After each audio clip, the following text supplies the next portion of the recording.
এই জায়গাটাতে আমি একমত। দ্রুততম সময়ের মধ্যে নির্বাচন দিতে হবে, মানুষ যাতে নিজের ভোট নিজে প্রয়োগ করতে পারে। দেখতে পাচ্ছি তারা সারা বাংলাদেশ সফরে বেরিয়েছে, আরো সংযত হওয়া উচিত বলে আমি মনে পারছে না নাকি চাচ্ছে না। অন্তর্বর্তীকালীন সরকার অথবা প্রশাসন এখনো পরিপূর্ণ নিয়ন্ত্রণটা নিতে পারে না, তাহলে বুঝতে হবে নিয়তে কোনো গলদ আছে। আন্দোলনটা ছিল মূলত ফ্যাসিস্ট এবং অগণতান্ত্রিক দেশ থেকে একটি গণতান্ত্রিক বাংলাদেশ পাওয়ার লক্ষ্যে। এই জায়গাটাতে আমি একমত। দ্রুততম সময়ের মধ্যে নির্বাচন দিতে হবে, ইহাও একটি বাস্তবসম্মত কথা। কারণ 1/11-এর পরবর্তী সরকার বলুন, অন্তর্বর্তীকালীন সরকার বলুন, দেশের মানুষ একটি গণতান্ত্রিক সরকার চায়। গণতান্ত্রিক সরকারের দায়িত্ব রাষ্ট্রের সংস্কার করা অথবা মেরামত করা। প্রয়োজনীয় সংস্কারের পরবর্তীতে দ্রুততম সময়ের মধ্যে নির্বাচন দেওয়া হোক, মানুষ যাতে নিজের ভোট নিজে প্রয়োগ করতে পারে। আমি মনে করি না অন্তর্বর্তীকালীন সরকার এবং বিএনপির চাওয়ার মধ্যে তেমন কোনো পার্থক্য আছে। তবে অন্তর্বর্তীকালীন সরকারের নিয়তে যদি পরিবর্তন হয়, আরও একটি 1/11 পরিকল্পনা যদি তারা করে থাকে, তাহলে সংঘাত নয়, আবারও গণঅভ্যুত্থান হবে। আবারও যদি তারা স্বৈরাচার হতে চায়, তাহলে তাদের পতনের বিরুদ্ধে আন্দোলন হবে, হতেই হবে। কারণ মূল লক্ষ্য একটি গণতান্ত্রিক বাংলাদেশ। ভোটের মাধ্যমে মানুষ তার নিজের প্রতিনিধিকে বেছে নেয়। দেখতে পাচ্ছি তারা সারা বাংলাদেশ সফরে বেরিয়েছে এবং যারা নিহত হয়েছে তাদের সাথে কুশল বিনিময় করছেন, আহতদের দেখার চেষ্টা করছেন।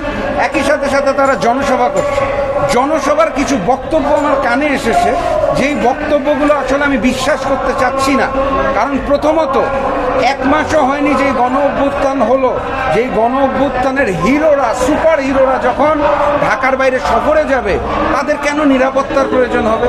তারা তো জনগণের বন্ধু, মানুষের বন্ধু, তারা নেতৃত্ব দিয়েছে, তাদের কেন নিরাপত্তার প্রয়োজন হবে? যেহেতু তারা স্পষ্ট করে বারবার বলছে আমরা কোনো রাজনৈতিক দল গঠন করতে চাই না, তাহলে তো তাদের জনসভার প্রয়োজন আছে বলে আমি মনে করি না। অধিকার আছে বাংলাদেশে রাজনীতি করা, কিন্তু করলে স্পষ্টভাবে করা উচিত, যদি না করে সেটাও স্পষ্ট করা উচিত।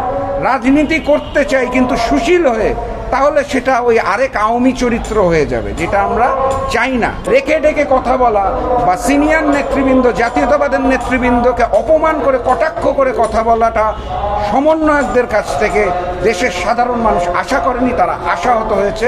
আরও সংযত হওয়া উচিত বলে আমি মনে করি এবং এটাই তাদের প্রতি আমার অনুরোধ থাকে। এখানে ব্যাপারটা হচ্ছে গোপালগঞ্জকে নিয়ন্ত্রণ করতে পারছে না নাকি চাচ্ছে না, এইটা আগে বুঝতে হবে।